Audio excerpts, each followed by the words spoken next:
ubishop wethu utata uSibhoko ngibulisa umama udokotela. Haleluya.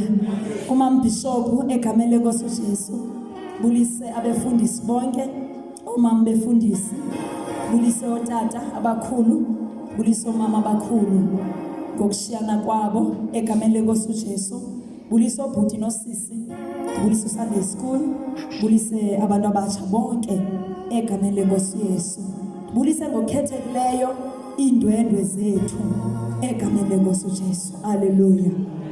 Haleluya. Siyabulela kakhulu ke bangcwele. Ngalomzuzu ngizocela abantwana bakaThixo abanobungqina. Sicela abantwana bakaThixo abanobungqina bazalwane. Ngafika ngumlwelo lwaseBhayibhelini. Amen. Elibandla ndifike ndigula. Amen bazalwane. Bengingenothetha nakule mic. Amen. Kodwa ngenxa yokuThixo elibandla bazalwane. Amen.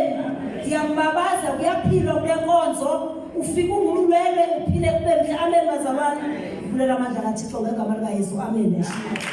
Wafika utata ndiqhuvulelwa ngumntwana ngendlela esisimanga. Lo mntwana weqhuvula kangangoba ndawahamba amaxhwele, ndawahamba abathandazeli, ndabahamba oogqirha, ndandingena nabagqirha nabathathu nakane exhweleni. Ndadleka kakhulu imali endandizikhupha, ndandikhupha ama-3,000 noma-5,000 ndinyanga lo mntwana. Kodwa wafika utata omfundisi uSibhoko nomama nomamJ bathandaza kwam, waphilisa umntwana egameni kaYesu. Amen. Bulisa utata nabomama bonke ngelihle igama lenkosi, bulisa ulutsha, ndibulisa insizwa ngelihle igama lenkosi, ngibulisa uSunday school. Amen. Ngumama Novuka Mzimkhulu, ngizobonga amandla, ngizobonga imfundiso zikatata owafika nazo eMzimkhulu utata uSibhoko. Amen. Utata uSibhoko wafika wafundisa eMzimkhulu, walethula ivangeli. Imfundiso engazithola kutata uSibhoko zizwe zindibeke kule ndawo. Amen. Bathandekayo kwakunzima empilweni yami, ngiyomhlolokazi ngingenanto. Amen. Kodwa wafundisa utata uSibhoko ngokuthi mawumhlolokazi awulali, uyavuka ngo-12 ucela uThixo, umnxusa uThixo, awuthandazeli kamereni, uyavuka. Amen. Ngavuka abathandekayo, ngamcela uThixo, ndathi Thixo ndidinga umsebenzi. Amen. Ngacela umsebenzi kwicawe, ngomvulo ndaqashwa abathandekayo kwi-contract kwamasipala, ndafundisa abathandekayo abantwana bam, ndinama-graduates bathandekayo, ndinodokotela egameni kaJesu. Amen. Bathandekayo umntwana wami una-3 months esebenza emthatha engugqirha. Amen. Utata uSibhoko ndithi wandiphilisa indlela endandiyiqhuzula. Ndineminyaka ndihamba esibhedlela nakoogqirha nasebantwini, imali ezaphela kwam. Ndiphilile ngoku, umzi wam ndithembile usazoba nguwo. Ugqitha abantu bayayinyemba ke phelani le nkonzo, kodwa bamane bendidonsa ngelokhu uba ndancedakala phi, andiyifihli iqhwala. Ndithi ndincedakele kule cawe ndingayifihliyo.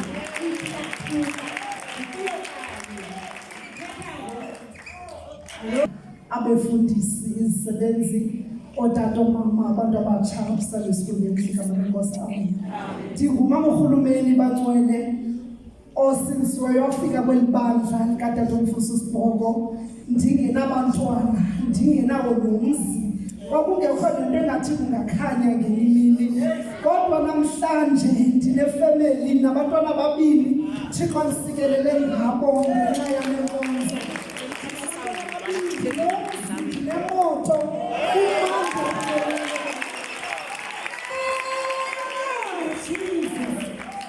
Hallelujah.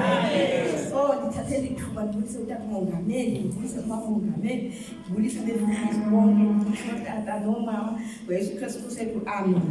Ndingumama uMbekwa eLabankulu, apha ndizokwenza ubungqina ngokufika kwam kweli bandla. Ndiyafika ke bandleni kodwa into enzenzelwe nguthi kodwa ndifike ndinesifo sentliziyo ngenxa nesifo sentliziyo. Kwathi kukhona inkonzo yayisemvumelwano qala ke kwakuya ndisandafika apha. Wathi utata ufuna abantu abagulayo, ndaya ke nabanye ke abantu xa kubizwa abantu abagulayo. Wandifika kuba wena uba yingozi, ngathi ke mna ngesifo sentliziyo wathi yena xa ndibeka isandla unethemba loba uzaphila. Nathi ke mna ewe kodwa ndinethemba andinakwazi usamongameli right. Kodwa ke incebe ngenzela uThixo kwelakhaya kunothulumpa osisimangaliso owokhiwe ngoku wekhwenze ngendlela endingayaziyo kodwa ufitiwe ke ngoku ngegama likaYesu.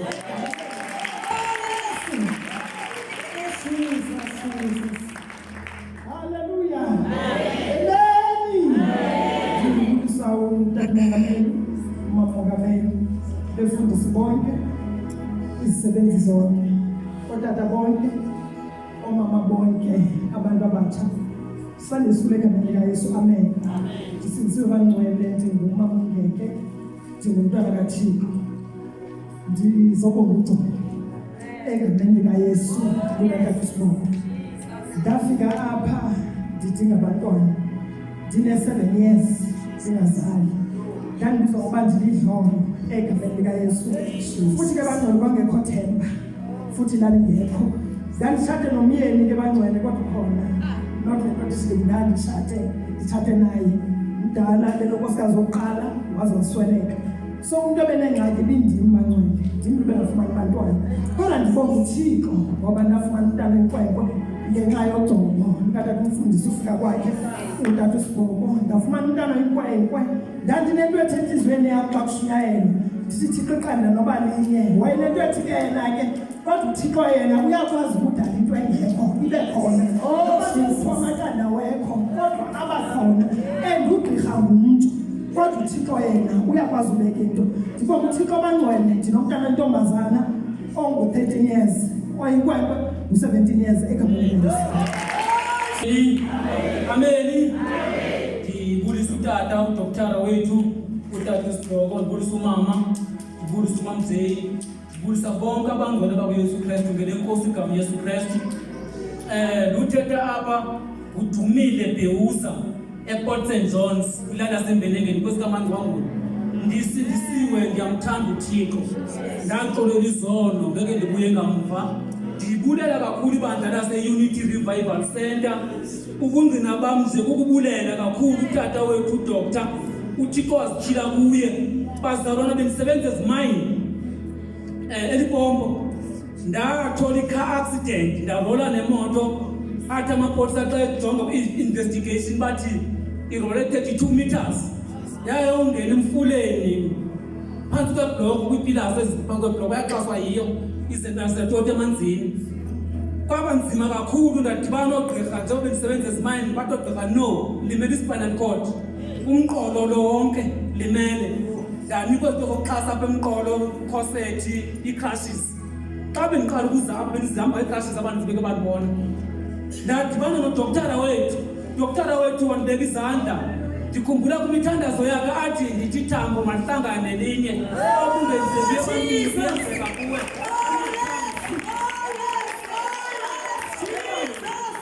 Uthetha ungathi akayihoyanga le nto umjonge peteni ungathi akaqinisekanga ndithi amathambo makahlangane. Bazalwana ndazilathi ii-crushes andifanga corset emsisiyasebenza.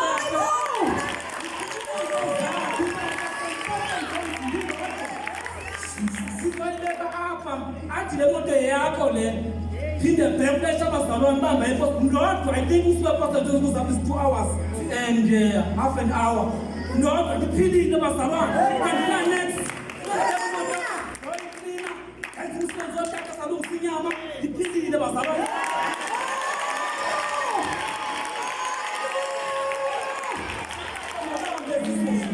Eziprovinsi zonke zase-South Africa zoyi-9 utata ngeke makanceda abantu abancede njengoba ndilethile nam phambi le-Unity Revival Center. Amen.